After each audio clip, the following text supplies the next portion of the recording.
KM മൗലവി അംഗീകരിച്ച് MCC മൗലവി രേഖപ്പെടുത്തിയ സമസ്തക്കാരുമായുള്ള സംവാദ വ്യവസ്ഥയിൽ പോലും ഈ മൻഹജ് വ്യക്തമായി അവർ പഠിപ്പിച്ചു. ഖുർആൻ ഹദീസ് മനസ്സിലാക്കണം എങ്ങനെയാണ് പറഞ്ഞു.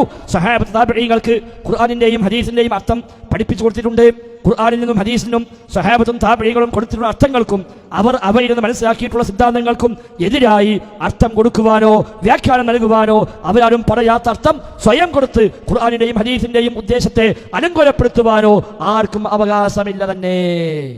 കൃത്യമാണ്. സഹാബികൾ എങ്ങനെ പറഞ്ഞു നോക്കുക, താബിഈങ്ങൾ എങ്ങനെ പറഞ്ഞു നോക്കുക, അത് പ്രകാരം അർത്ഥം വെക്കുക.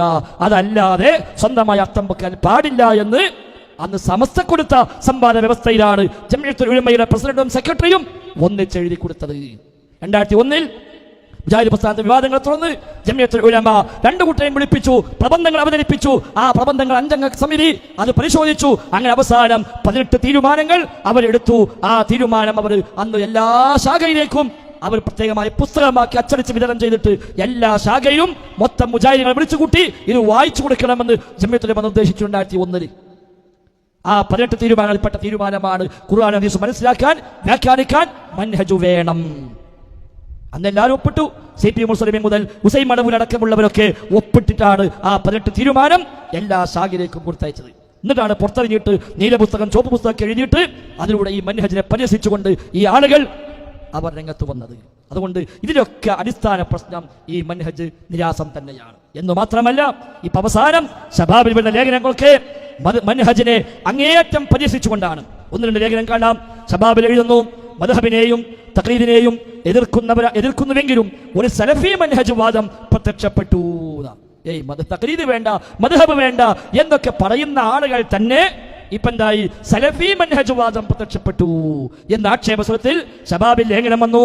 അതുമാത്രമല്ല വീണ്ടും കാണാം, സലഫി മൻഹജ് ഇവിടെ വന്നതാണ് എല്ലാ പ്രശ്നങ്ങളുടെയും കാരണം. അഭിമുഖമാണ് ആരോട്? CP മുസ്ലിമയുമായി അഭിമുഖം. CP മുസ്ലിമയുമായി ശബാബിൽ നടത്തിയ ഇന്റർവ്യൂ. ആ ഇന്റർവ്യൂവിന്റെ ഹെഡിങ് എന്താ? സലഫി മൻഹജ് ഇവിടെ വന്നതാണ് എല്ലാ പ്രശ്നങ്ങളുടെയും കാരണം. കാരണം എന്താ? അതുണ്ടായാ പിന്നെ ഹദീസ് തള്ളാൻ പറ്റൂല, അതുണ്ടായ ആയത്തിന് തോന്നിയപ്പോൾ അർത്ഥം വെക്കാൻ പറ്റൂല. അതാണ് വസ്തുത. അദ്ദേഹം പറയാണ് ഇതിലൊക്കെ പ്രശ്നത്തിന് കാരണം എന്താണ്?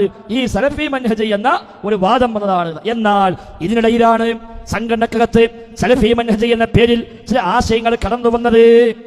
ഇതിന്റെ സ്വാധീനം ഒരു വിഭാഗത്തിന് നേർക്ക് ആദർശ വ്യതിയാന ആരോപണ രൂപത്തിലാണ് പുറം ചാടിയത്. കേട്ടോ, ഓർക്ക് ആദർശ വ്യതിയാനം അത് പിടിച്ചു എങ്ങനെ? മൻഹജ് വെച്ചിട്ട്. അപ്പൊ പറയാം മൻഹജാണ് ആകെ പ്രശ്നം. മൻഹജ് അല്ല പ്രശ്നം, ആ മൻഹജ് വിട്ടതാണ് പ്രശ്നം. മൻഹജ് എന്ന് വിട്ടിട്ട് സ്വന്തമായി അർത്ഥം വെക്കാൻ തുടങ്ങി. അപ്പോഴാണ് ഈ കാണപ്പെട്ട ഹദീസുകൾ മുഴുവനും അസ്വീകാര്യമായി മാറിയത്.